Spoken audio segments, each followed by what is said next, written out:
Kama ni mara yako ya kwanza unatembelea chaneli yetu ya Top 5 Media, tunakuomba ubonyeze neno subscribe, kisha kwa chini itatokea alama ya kengele. Tunakuomba ubonyeze kengele hiyo ili uwe wa kwanza kupokea taarifa katika chaneli yetu. Asante.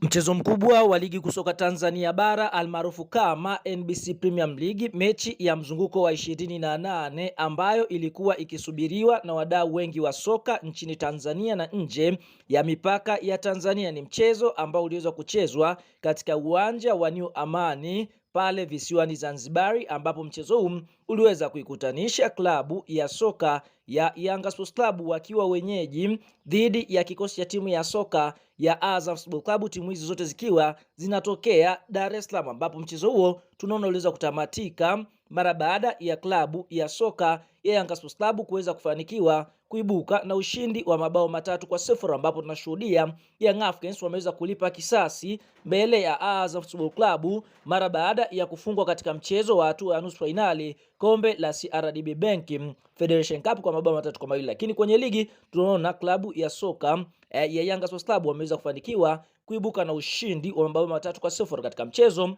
wa mzunguko wa kwanza. Waliweza kutoshana nguvu ya sare ya 0-0. Kwa hiyo tunaona katika mchezo huo ambao klabu ya soka Yanga Sports Club wameweza kufanikiwa kuibuka na ushindi wa mabao 3-0. Fahamu katika kipindi cha kwanza dakika ya 41 kupitia kwa mchezaji ambaye anacheza katika eneo la beki wa katikati, Ibrahim Abdullah Baka aliweza kuandika bao la kwanza katika dakika ya 41 mara baada ya kupiga kichwa safi.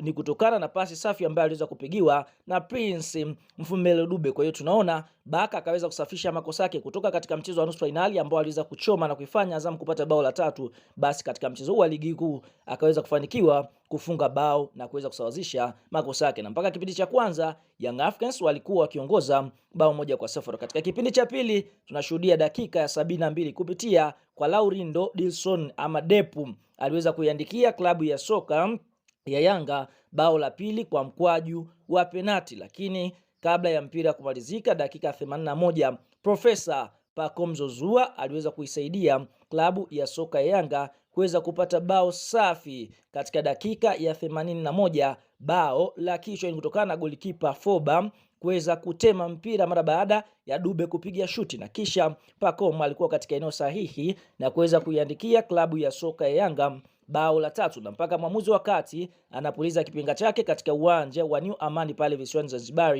basi Young Africans wameweza kufanikiwa kuibuka na ushindi wa mabao 3-0, na ushindi umeifanya klabu hii mpaka sasa kufikisha alama 69 wakiwa wamecheza michezo 28 ya ligi kuu ya NBC. Lakini wapinzani wao Simba Sports Club hawapo mbali, wapo nafasi ya pili wakiwa wamezidiwa alama 2, wao na 67 mara baada ya kuibuka na ushindi mbele ya Mtibwa Sugar. Sasa katika mchezo wa klabu ya soka ya Yanga dhidi ya Azam Football Club kuna moja ya tukio tata ambalo limekuwa gumzo kubwa katika mitandao ya kijamii, bila kusahau wachambuzi wengi wa soka wameweza kulizungumzia. Tukio hili ni tukio lililotokea dakika ya 72 ambapo klabu ya soka ya Yanga Sports Club waliweza kupata mkwaju wa penati, na penati imeweza kuwa ni tata kweli kweli. Hii inaonekana kwamba kwa upande mwingine ndio iliyopelekea klabu ya soka ya Azam kutoka mchezoni, kwa sababu tayari walikuwa wanaongozwa moja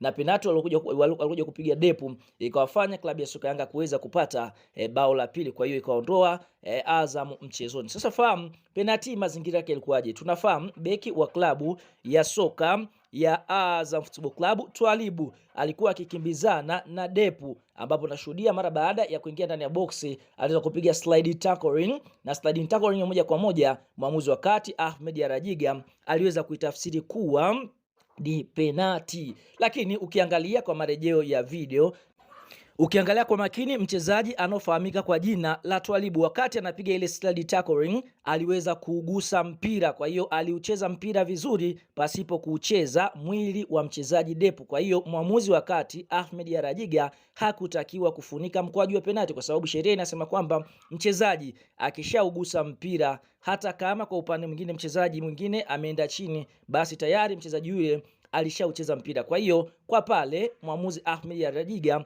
hakustahili kuweka kuwa mkwaju wa penalti. Kwa hiyo kwa pale klabu ya soka ya Azam wameweza kuonewa. Kwa hiyo kama mwamuzi angeweza kuwa na VAR, basi huenda tukio hilo angeamuru kutokuwa mkwaju wa penati. Kwa hiyo tunaona hilo ndilo moja ya tukio tata ambalo limetokea katika mchezo huo wa Yanga dhidi ya Azam Football Club.